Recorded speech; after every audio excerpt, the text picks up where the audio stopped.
So today I'm going to be taking a look at a Razer Chroma addressable RGB controller.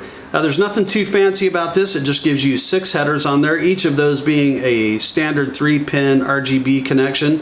It will allow you to kind of integrate, a multitude of different products into the Razer Synapse system. And so this would be a great solution if your motherboard doesn't have the 3-pin 5-volt header. Some of the older stuff doesn't.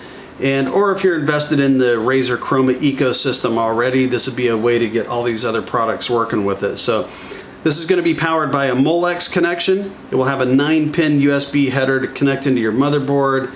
And I think it supports 240 LEDs, 80 on each channel. Let's go ahead, we'll get it connected up. We're going to connect all these different products and we're going to just check it out and see how it works. So opening the box, you get the controller itself. You get a pack of cables, and those cables are going to include a Molex to a DC connection for the controller itself and a USB 9-pin for your motherboard. The controller does include SSD mounting holes, so it'll fit anywhere where an SSD will fit. It's kind of got a rubberized backing on it to protect your paint finish. Get your Molex connection made. Sometimes this requires that you wiggle it around a little bit. Once that's nice and tight, go ahead and plug in to your controller. It is micro USB, so you can just use any USB cable on there.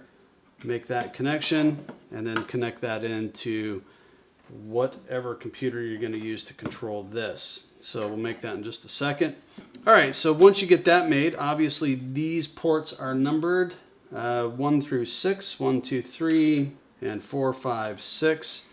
So you just want to get your devices connected. We'll start with the Lee controller here. This is to control the Streamer Plus cables, and line it up. And we will just connect it in. GIM Magic Light Bar. Right.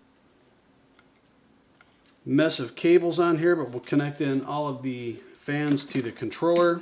And of course, we'll have to put this controller into the motherboard sync mode so it will get its signal from that.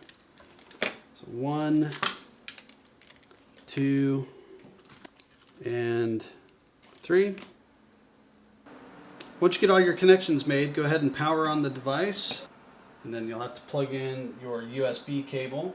And then Razer Synapse will just go ahead and detect it there. And from here, it should detect all of the ports that you have devices on. I've got 5 ports, and I probably do need to put these into a motherboard mode. Let me refresh that. Alright, so now I've got the Lee set. Alright, and it will automatically detect the number of LEDs on each channel. And then from there you can go ahead and just kind of you can click over to lighting. Alright, and obviously we've got the Corsair light still in the PC there, but everything else is running off of the Razer Chroma controller. Quick effects, there's just a handful of them. Ambient awareness. Obviously, as you move windows around, and you can kind of customize that as well. Kind of a cool little feature. I think Starlight's a pretty cool effect. Static, of course, you can select just whatever color you want. Works well enough. And wave. And you can kind of select what direction you want it to go. A couple little options. So, all right, well, there you have it. There is the Razer Chroma RGB controller. All in all, my impressions of it are very positive. It's a fairly simple device for what it's doing, but it works great. I didn't have any issues with it, aside from one time I had to reseat the USB connection to get it to go, but that was after I did an update of the Synapse software, so no big deal. Probably just a reboot or a reseat would have taken care of it. All the devices being of different manufacturers, they all play nice with it. The quick effects, they look good. The Chroma Studio is available to you if you want to do some more customization work. So anyways, if you're looking for a good basic RGB controller, this is a great way to get started. This one was $39.99 as the time I'm making this video. Anyways, that's going to do it for today. If you have any questions or comments, let me know what you think of this device if you're using it, or if you have any questions about it, I'll be happy to help out as always. So, all right, that's it for today. Thanks for watching.